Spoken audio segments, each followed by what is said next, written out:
Hi and welcome to another narration presented by yours truly, Cryptid's Roost. Please be so kind as to throat punch the like button and smack the arse of the subscription button as well. And remember to chokehold that notification bell and then select all. That way you'll receive all notifications each time I upload a new video. And by subscribing you'll be the first to see all of our new spooky creepypasta stories. I would like to reach out and say a huge thank you to those of you who have been supporting Cryptid's Roost financially with your sponsorship. We pray the good Lord replenishes you abundantly, and to those of you who will, later on. We pray the good Lord bless you as you do so. And also a huge thank you to everyone for always supporting the channel with your likes, comments and shares as well. It is all very much appreciated. God bless you all. And now, let's just take a moment's silence for all the haters. That'll do. Now you should see an info card pop up during the duration of the video. Each of these info cards, top right corner, will direct you to the playlist for the author of this video, and will show you other stories from this author that you may also enjoy. Also, be sure to check out the end screen at the end of the video. This will direct you to two videos. One is the most recent video uploaded, and the other will be a random video from within my catalogue of stories that I have already narrated, so be sure to check those out. And why not hashtag cryptidsroost in your comments. So grab your coffee, sit back and enjoy the show. And don't forget, where fear is, happiness is not. Randy Newsom smiles in ivy, a fable. This awesome story is written by Brittlby, a wonderful author over on Reddit. And if you would like to read more of her works, the Reddit link to her profile will be below in the description. No one in Dorsey talks about the day they buried Randy Newsom. No one, except me. It's a good story, and I am not one to keep a good story to myself once I start drinking. The others? Maybe it's because those that were there to pay their respects didn't think anyone would believe them. Or maybe it was just one of those small town secrets. It was the sort of white lie by omission that siblings kept from their parents, like when the Gullum twins stole the high school mascot for a weekend. Never mentioned it aloud, but years later, over a Thanksgiving table, they might exchange a glance and share a smile. It was like that. The people of Dorsey saw God, or Buddha, or that floating spaghetti thingy reach down from the heavens and work a miracle. And in a very non-Christian, Buddhist, Pastafarian way, after seeing something so magical, they couldn't bear to share it with outsiders. Crazy and selfish, protective of that crisp day in March, years ago. Randy Newsom was the caretaker for Dorsey Municipal Park and Campgrounds. A fellow with an easy smile and a receding hairline. The Bridge Club ladies referred to him as outdoorsy. In their polite chatting about eligible bachelors, they may describe him as sun-kissed. But if you and I were speaking plainly, in Randy's case the sun did not stop at first base. Sun-fornicated is what I'd call that wrinkled skin. It was the hue and texture of a leather duffel bag.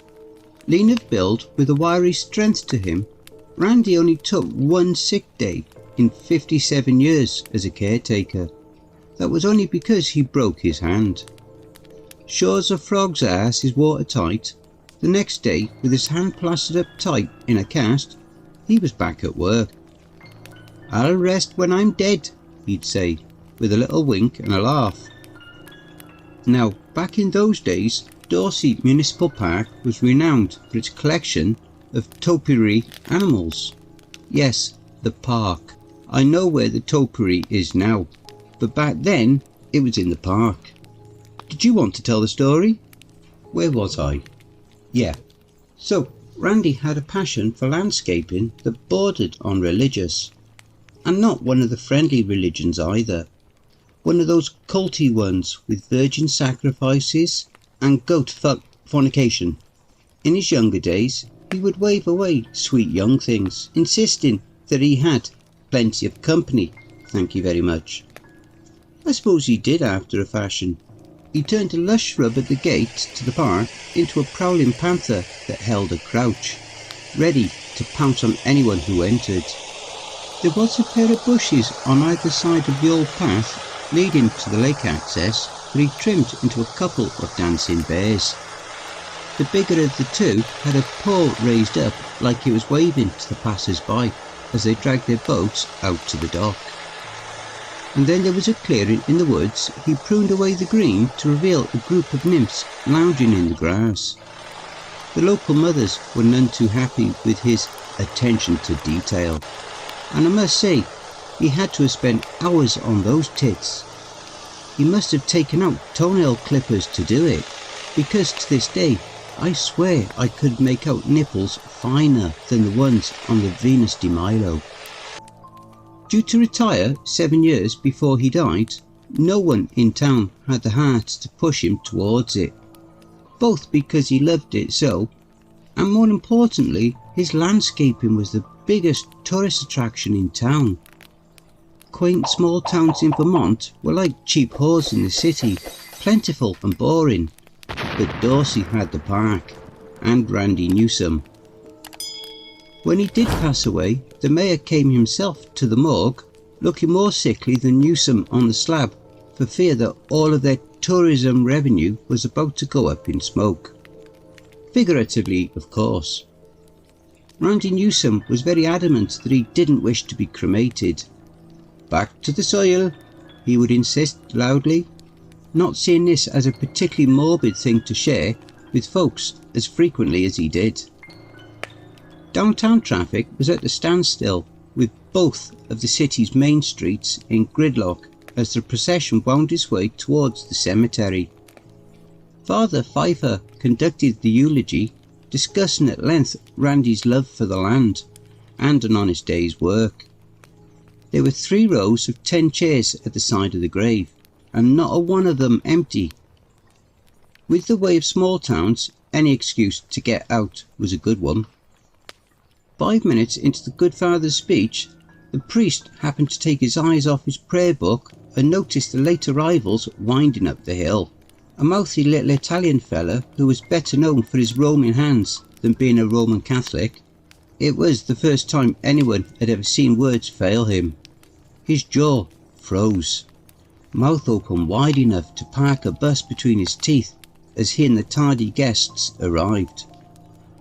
At the head of the mourners was a lion in verdant green moss, a deep feline rumble coming from the back of his throat as the wind blew through his ivy mane. Behind him were the immaculately pruned topiary bears that guarded the lake entrance. They were followed by the trimmed broad frame of the stallion that had stood a few yards northeast of the woman's public restroom in the park. Rabbits, nymphs, panthers, deer, swans, and even the big old buffalo that Randy had cut out from the overgrowth in front of the camping trailer signing kiosk. All of them shambled towards the funeral with a solemn shuffle.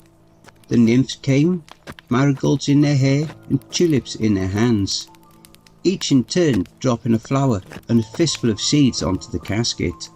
The things found room where they might, taking their place amongst those gathered and bowing their heads. And then, nothing. They stood as still as they always should have. After a few minutes, with a trembling voice that a few belts from his flask couldn't steady, Pfeiffer was back to reading. The services finished and respects were paid, although a number of those in attendance poked at the creatures to make sure they were done moving about. I gave a nymph a little squeeze. Just in case, you know. But her tit was just a handful of boxwood shrub. They stayed there in mourning for a good 2 weeks, no one having the heart or the balls to try and cut them down. It was probably a little past that when folks noticed that the shrubs had moved. Detailed as fresh as the day Newsom died, even without a pruning, they had stopped mourning and taken up more jubilant poses. When I drew the short straw and had to go check up on it, I saw what it was they were celebrating. I didn't know Randy Newsom too well, but I could definitely pick him out of a lineup. And sure as shit, there he was, sitting on his own grave, back resting against the tombstone like a lounging chair. Getting closer, I could see his roots. Boxwood shrub filled in with creepy liney vines had grown and even woven together into the splitting image of the old caretaker. And there he sits with a smile made of ivy to this day. He never moves, although occasionally the animals seem to. You look a bit sceptical. Maybe that's why they think it's best we keep the story indoorsy. This is where you slick fellas tell me this all just fabricated to get folks down to eat at the diner, take pictures and stay at the hotel. Maybe I am lying, and we prune those things by moonlight so no one catches us. Still, it's a good story, worth saying you saw it to your friends.